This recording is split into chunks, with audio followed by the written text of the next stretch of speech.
Hello, good evening all of you. मैं सुजीत लाठा स्टारविल के online platform पर आप सभी का हार्दिक स्वागत करता हूं। हमने कल एक रीजनिंग की टेस्ट सीरीज के दौरान कुछ क्वेश्चन डिस्कस किए थे, तो आज भी हम कुछ इंपॉर्टेंट क्वेश्चंस को डिस्कस करेंगे और आप लोगों से ये एक्सपेक्टेशंस हैं कि आपको ये सेशन पसंद आ रहे होंगे। अगर आपको ये वीडियो पसंद आए तो प्लीज़ इसको लाइक कीजिएगा और अपने जो ग्रुप है, यार दोस्त हैं, फेसबुक वगैरह है, उसमें भी शेयर कीजिएगा। इससे हमें थोड़ा सा मोटिवेशन मिलेगा।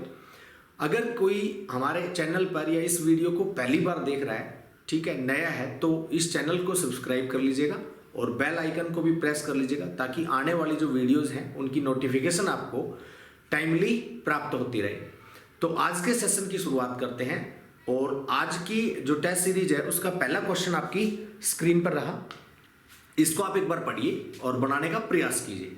वीडियो को पॉज कर सकते हैं, उसके बाद आप पहले ट्राई करेंगे, उसके बाद आप सॉल्यूशन को देखेंगे। तो मैं आपको सॉल्यूशन करा रहा हूं।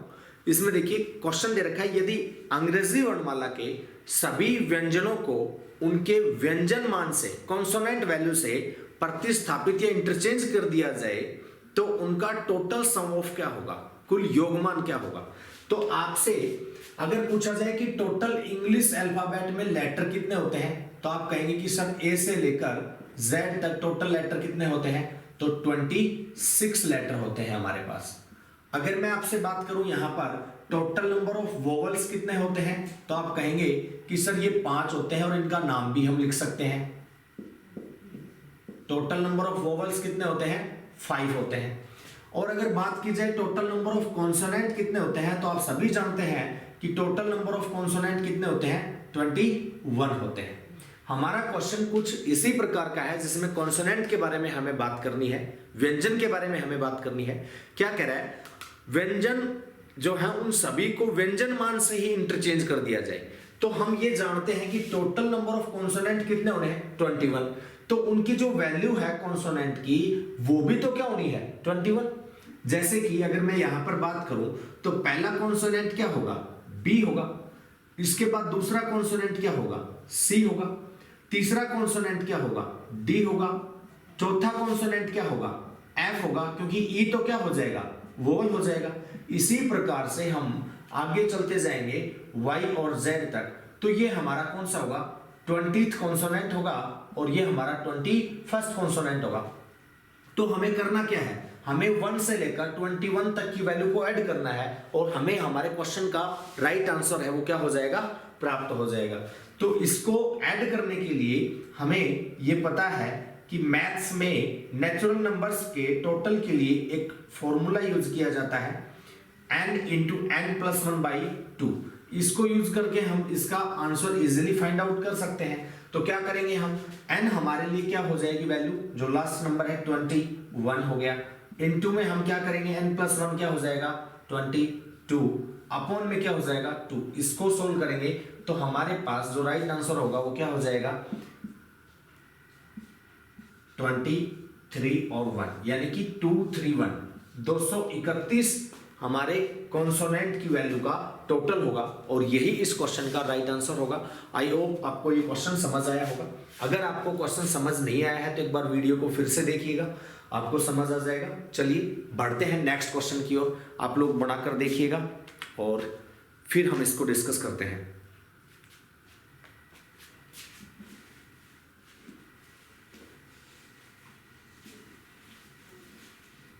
देखिए ये क्वेश्चन भी बड़ा ही सिंपल सा है। क्या कह रहा है क्वेश्चन में कि किसी सर्टेन कोडेड लैंग्वेज में डॉग को क्या लिखा जाता है, डॉग को लिखा जाता है 62। इसी प्रकार से हमें वैल्यू दे रखी है हेल्प की, हेल्प की वैल्यू लिख रखी है इन्होंने 14 और हमें पूछा गया है कि फार्मर की वैल्यू क्या होगी।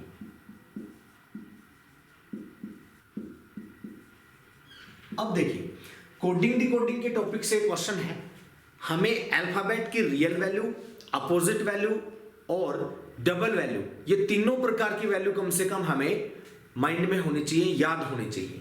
तो यहां पर आप देखिए 2 को 62 लिख रहा है, तो इसके लिए पहले हम एक बार इसकी रियल वैल्यू के साथ कुछ करके देखते हैं क्या 62 हमें प्राप्त हो सकता है या नहीं। तो देखिए डी का प्लेस मान अगर हम लेफ्ट साइड से या अल्फाबेट में रियल वैल्यू के अकॉर्डिंग काउंट करते हैं तो डी हमारा 4th लेटर होता है, ओ हमारा 15th लेटर होता है और जी हमारा 7th लेटर होता है। इन सब का अगर हम सम करते हैं तो 15 4 19 और 7 26 26 हमारे पास आता है। अगर आपसे पूछा जाए क्या 26 को किसी भी तरीके से 62 बनाया जा सकता है, तो आप कहेंगे कि सर इस नंबर को रिवर्स कर दिया जाए, दोनों डिजिट जो है इनको रिवर्स कर दिया जाए, विपरीत कर दिया जाए, तो हमें रिजल्ट क्या प्राप्त होगा 62। चलिए इसी को हम आगे चेक करके देखते हैं। तो h की वैल्यू क्या होती है 8, e की वैल्यू क्या हो जाएगी 5, l जो है वो 12th नंबर पे होता है, p की वैल्यू क्या हो जाएगी अल्फाबेट में 16 प्लेस का होता है। इन सबको जब हम सम करेंगे टोटल करेंगे 8 5 13 12 25 और 16 41 41 इसका टोटल आता है। अब 41 को भी जब हम रिवर्स करके लिखेंगे तो 14 लिखेंगे। तो अब हमारे लिए ये क्वेश्चन जो है वो समझना बहुत ही आसान हो गया, क्योंकि दोनों के दोनों जो वर्ड है इसमें एक कॉन्सेप्ट अप्लाई हो रहा है। तो अब हम इसमें भी यही मेथड अप्लाई करेंगे। F जो है वो अल्फाबेट का 6th लेटर होता है, A 1st लेटर होता है, R 18th होता है, M की प्लेस वैल्यू 13 होती है, E की प्लेस वैल्यू 5 होती है, R की प्लेस वैल्यू 18 होती है। इन सब को भी हम एक बार सम करके देख लेते हैं। 6 + 1 7 हो गया, 18 ये हो गए, 25 और 13 यहाँ पर 38 5 43 और 18 61 61 हमारे पास आंसर के रूप में आ गया। अब 61 को भी हम क्या करेंगे रिवर्स करके लिखेंगे। तो जब इसको रिवर्स करके लिखा जाएगा तो जो राइट आंसर होगा वो हमें प्राप्त हो जाएगा, जो कि क्या होगा 16 होगा। और हमारा कौन सा ऑप्शन इसमें है 16, option C is the right for that question. तो अब आपको नेक्स्ट क्वेश्चन की ओर बढ़ना चाहिए और आप बनाकर देख सकते हैं। एक बार देखिए आपकी स्क्रीन पर है क्वेश्चन, ठीक है। ये भी कोडिंग डिकोडिंग के टॉपिक से ही है, बड़ा सिंपल सा क्वेश्चन है, आप लोग इस पर ट्राई कीजिएगा। तब तक एक बार मैं बोर्ड को साफ कर देता हूं, फिर करते हैं आगे।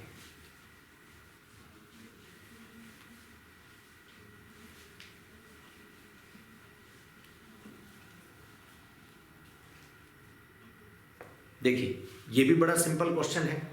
हमें कह रहा है कि सर्टेन कोडेड लैंग्वेज निश्चित कोडिंग भाषा में गो GO को क्या लिखा जाता है 32 लिखा जाता है, ठीक है।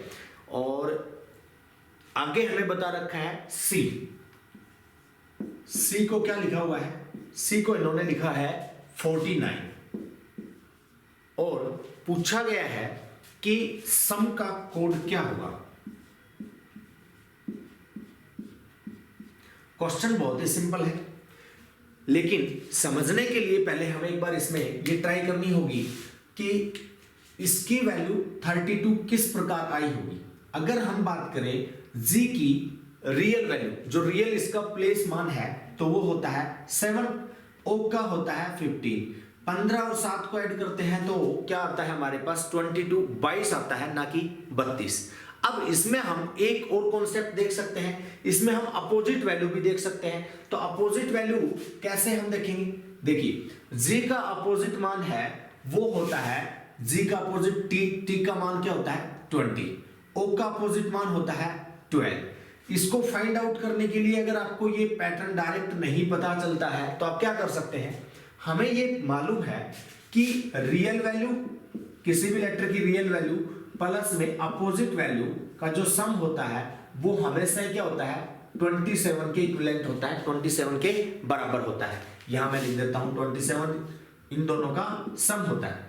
अब 27 में से अगर हम रियल वैल्यू को लेस करेंगे तो हमारे पास अपोजिट वैल्यू आ जाएगी और अपोजिट को लेस करेंगे तो रियल आ जाएगी। इसके बारे में हम ज्यादा डिस्कस यहां पर नहीं करेंगे। अगर किसी को रियल वैल्यू, अपोजिट वैल्यू या अल्फाबेट की कोई भी वैल्यू में कोई प्रॉब्लम है, कॉन्सेप्ट में कोई समस्या है, तो आप प्लेलिस्ट चेक कर सकते हैं, उसमें रीजनिंग की आपको क्लासेस मिल जाएंगी अल्फाबेट की, उसमें आप एक बार देख लीजिएगा विजिट करके, ठीक है। तो यहां पर 27 में से इसकी रियल वैल्यू, G का रियल मान क्या था 7 था, वो लेस करेंगे तब भी हमें इसकी अपोजिट वैल्यू प्राप्त हो जाएगी।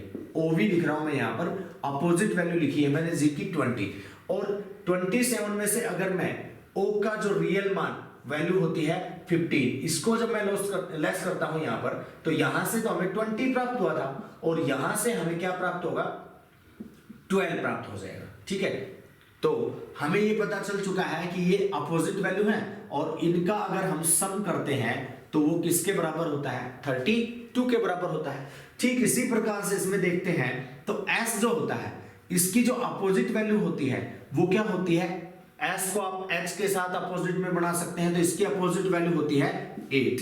ठीक है, और H की अपोजिट वैल्यू हो जाएगी 19, E की अपोजिट वैल्यू क्या हो जाती है 22। इन सबका हम सम करके देखते हैं तो हमें रिजल्ट के रूप में क्या प्राप्त हो जाता है 49। देखिए 19 और 8 27 और 22, यहां पर क्या हो जाएगा 49 हमारे पास आंसर के रूप में आ जाएगा। नेक्स्ट देख लेते हैं, यहां पर इसमें क्या करेंगे तो अपोजिट वैल्यू लिखें तो S का रियल मान 19 होता है, लेकिन अपोजिट वैल्यू की बात की जाए तो वो 8 होता है। O का अपोजिट मान क्या होता है 12 होता है। M का अपोजिट मान क्या होता है 14 होता है। E का अपोजिट मान होता है 22। तो इन सब का हम सम करेंगे तो हमारे पास रिजल्ट आ जाएगा। तो 12 और 8 20, 20 और 22 कितने हो जाएंगे, तो ये हो गए 42 और 14, इनका सम करेंगे तो हमारे पास जो आ जाएगा रिजल्ट वो होगा 56, जो कि हमारा कौन सा ऑप्शन मैच कर रहा है, आपके क्वेश्चन के अकॉर्डिंग ये ऑप्शन होगा ऑप्शन फर्स्ट, ए ऑप्शन इसका राइट आंसर हो जाएगा। आई होप आपको ये क्वेश्चन भी अच्छे से समझ आ गया होगा। तो चलिए बढ़ते हैं नेक्स्ट क्वेश्चन की ओर। नेक्स्ट क्वेश्चन भी बड़ा सिंपल है, बढ़ाइएगा आप लोग इसको।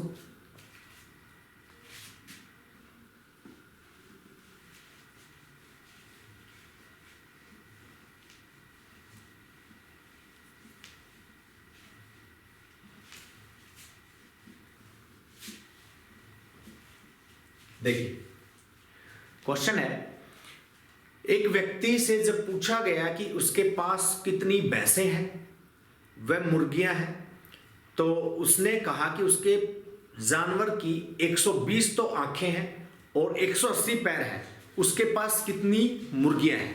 तो देखिए इस टाइप के क्वेश्चन को हम किस तरीके से बना सकते हैं, वैसे तो हम इसमें एक ट्रिक का यूज भी कर सकते हैं, कुछ ये सूत्र के रूप में भी लिख लेते हैं इसमें कि जानवरों की संख्या बराबर होती है ना पूछे गए जानवर के पैर गुणा कुल सिर माइनस कुल पैर अपॉन में पैरों की संख्या। इस तरीके का कुछ पैटर्न होता है, उसका यूज भी किया जा सकता है, लेकिन लगभग बच्चे उस चीज को भूल जाते हैं। तो इसको करने का सबसे बेस्ट वे क्या होगा वो हम डिस्कस करते हैं। देखिए एक व्यक्ति से जब पूछा गया कि उसके पास कितनी भैंसें और मुर्गियां हैं, तो उसने कहा कि उसके पास कुल आंखें कितनी है, कुल जानवरों की जो आंखें हैं, आंखें हमें बताई गई हैं कितनी 120। आप सब ये भी जानते होंगे कि यहां पर दो ही जानवर हैं, एक तो क्या है बुफैलो है, दूसरा जानवर क्या है यहाँ पर हैन है। तो आप ये H से डिनोट कर सकते हैं और B से डिनोट कर सकते हैं। हमें ये पता है चाहे मुर्गी की बात की जाए चाहे भैंस की बात की जाए, भैंस की भी दो ही आंखें होती हैं और मुर्गी की भी कितनी आंखें होती हैं, दो ही आंखें होती हैं। तो यहां पर अगर मैं इसको 2 से डिवाइड कर दूं, क्योंकि 120 आंखें हैं तो आंखें तो दो होती है ना एक जानवर में, चाहे वो भैंस है और चाहे वो मुर्गी है, तो 2 से डिवाइड करेंगे तो हमारे पास टोटल नंबर ऑफ एनिमल या जानवरों की संख्या आ जाएगी जो कि कितनी है 60। अब इतना हमें पता चल गया है और हम इसमें जो मुर्गी है और भैंस है इनका टोटल लिख सकते हैं। तो आप कहेंगे कि सर मुर्गी और भैंस का जो टोटल है वो 60 है, हैन और बफेलो इनका टोटल क्या है 60 है। हमें यह भी बता रखा है या नहीं भी बता रखा हो, जैसे इसने बता रखा है कुल पैर कितने हैं 180 हैं, तो इन पैरों की संख्या निकालने के लिए हमें एक चीज और भी पता है कि जो मुर्गी होती है उसके पैर कितने होते हैं 2 होते हैं। तो 2 को मैं H से मल्टीप्लाई कर दूं तो यहां पर सभी मुर्गियों के पैर आ जाएंगे जितनी भी मुर्गी हैं, प्लस में बफेलो के पैर कितने होते हैं 4, इसको हम किससे मल्टीप्लाई कर दें B से, तो सभी की सभी जो भैंसें हैं उनके पैर आ जाएंगे। और यहां पर भी हमें टोटल पैरों की संख्या बता रखी है 180। अब देखो इसमें हम एक समीकरण के माध्यम से इस क्वेश्चन को बहुत ही इजीली सोल्व कर देंगे। हमें इस वाले समीकरण का और इसका एक पद बराबर करना है, तो मैं यहां इस समीकरण को ले आता हूं और इसको 2 के साथ मल्टीप्लाई कर देता हूं, तो इसका एक जो पद है वो बराबर हो जाएगा। 2 को मैंने h से मल्टीप्लाई किया, मैं यहां पर लिख रहा हूं इसको मल्टीप्लाई करके 2h plus 2b equal to 60 to 120। अब आप देखिए हमारे पास यहां पर अगर हम करते हैं इसकी वैल्यू को लेस, यहां से हम क्या करते हैं वैल्यू को लेस करते हैं, तो प्लस का 2h और माइनस का 2h है वो कैंसिल आउट हो जाएंगे। 4b माइनस 2b हमारे पास वैल्यू बचेगी 2b इक्वल टू, यहां पर हमारे पास क्या है 180 में से 120 लेस होंगे, तो हमारे पास जो रिजल्ट बचेगा वो क्या होगा 60।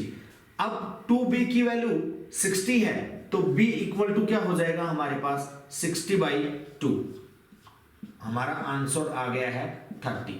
ठीक है, 30 किसकी वैल्यू है b की, यानी कि हमारे पास बफेलो जो है वो भी कितनी है 30 है, और हैन की अगर बात की जाए तो ये भी कितनी है 30 है, तो इनका सम तो कितना हो जाएगा 60 हो जाएगा।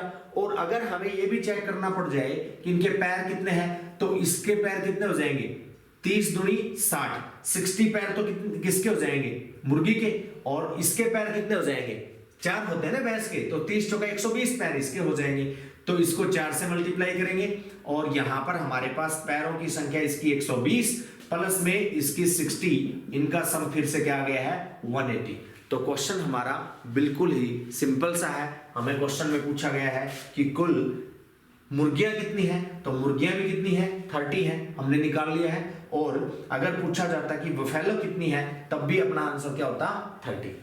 ठीक है, आई होप आपको ये क्वेश्चन भी अच्छे से समझ आ गया होगा। नहीं आया है तो एक बार वीडियो को फिर से देख लीजिएगा।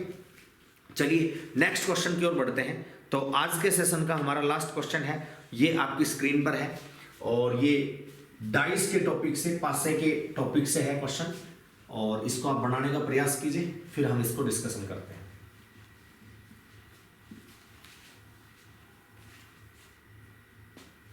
देखिए आपके पास टोटल कितने डाइस गिवन है, 3 डाइस आपके पास गिवन है। ठीक है, और इन 3 डाइस के बेसिस पर आपको 5 के अपोजिट आपसे पूछा गया है कि क्या होगा। देखिए यहां पर 5 है, 4 है, 1 है, 4, 6 एंड 3 गिवन है, और इसमें 2, 6 एंड 5 गिवन है। हमें ये कह रहा है कि 5 के अपोजिट क्या होगा। अगर आपने पासे का टॉपिक पढ़ा है तो बहुत अच्छी बात है, नहीं पढ़ा है तो मैं आपको यहां पर ही एक रूल बता देता हूं। इस क्वेश्चन में हमें जिस भी नंबर के अपोजिट पूछा है पहले वो ही देख लीजिए। तो किसके अपोजिट पूछा गया हमसे, 5 के अपोजिट पूछा गया है। तो 5 के अपोजिट वो नंबर होगा जो इन दोनों पासों में 5 के साथ में नहीं होगा। तो देखिए आप देखें कि 5 के अपोजिट क्या नहीं हो सकता, तो 1 नहीं हो सकता। क्यों? क्योंकि 5 के जो अपोजिट नंबर होगा वो तो कहां होगा, बॉटम वाला होगा, तो वो ना तो 1 हो सकता है ना 4 हो सकता है, ना ही वो 2 हो सकता है ना ही वो 6 हो सकता है। तो 5 का अपोजिट 1 नहीं हो सकता है, 4 नहीं हो सकता है, 6 नहीं हो सकता है, 2 नहीं हो सकता है। तो ये सारे के सारे नंबर तो 5 के अपोजिट हो नहीं सकते, तो फिर 5 के अपोजिट बच क्या जाएगा 3। तो हमारे क्वेश्चन का जो राइट आंसर हो जाएगा वो तो क्या हो जाएगा 3। इसके अलावा इसको करने के लिए एक और भी आप मेथड यूज कर सकते हैं। क्या मेथड यूज कर सकते हैं, तो आप ध्यान से देखिए, इन दोनों पासों को आप कंपैरिजन मेथड से यूज कर सकते हैं। इन दोनों में कॉमन डिजिट क्या है 4। कॉमन डिजिट के अपोजिट हमेशा वो नंबर होता है जो नंबर हिडन होता है, दिखाई नहीं दे रहा होता है। तो 4 के अपोजिट क्या होगा, इन दोनों पासों में आप देखिए 4 के अलावा 5 दिखाई दे रहा है, 1 शो हो रहा है, 6 भी शो हो रहा है, 3 भी शो हो रहा है, लेकिन 2 शो नहीं हो रहा। तो 4 के अपोजिट जो नंबर होगा अगर पूछ लिया जाता है तो वो क्या होगा 2 होगा। और अगर हमसे मान लीजिए क्वेश्चन पूछ लिया जाए कि बताइए 6 के अपोजिट क्या होगा, तो 6 के अपोजिट क्या होगा ये फाइंड आउट करने के लिए हम देख लेते हैं इन दोनों में 6 गिवन है, और 6 इन दोनों में होने के साथ हमारे पास 4, 3, 2, 5 नंबर हमें नजर आ रहे हैं। मैं आपसे पूछूं कौन सा नंबर है जो इन दोनों पासों में मौजूद नहीं है। अगर बात की जाए 1 to 6 नंबर की, तो आप कहेंगे कि सर इसमें 1 मिसिंग है, तो यहां पर 6 का अपोजिट क्या हो जाएगा 1 के अपोजिट 6, 2 के अपोजिट 4, देन 5 के अपोजिट क्या होगा 3 होगा। बड़ा ही सिंपल सा क्वेश्चन है। आई होप आपको ये क्वेश्चन भी बहुत अच्छे से समझ आया होगा। अगर आपको इसके कॉन्सेप्ट अच्छे से क्लियर नहीं है तो आप प्लीज़ चैनल को जो प्लेलिस्ट है उसको विजिट कीजिएगा। डाइस की मैंने 3 से 4 क्लासेस करा रखी हैं और ज़्यादा होंगी, शायद अलग अलग टाइम पर करवाई हुई है, तो आप एक बार विजिट करके देख सकते हैं। आपके कॉन्सेप्ट अच्छे से क्लियर हो जाएंगे। आज के लिए इतना ही आज के सेशन में। मिलते हैं हम एक नेक्स्ट सेशन में कुछ अच्छे क्वेश्चंस के साथ, ठीक है। तो आज के लिए इतना ही। थैंक्स फॉर वॉचिंग और चैनल को सब्सक्राइब जरूर कर लेना अगर किसी ने नहीं किया है तो।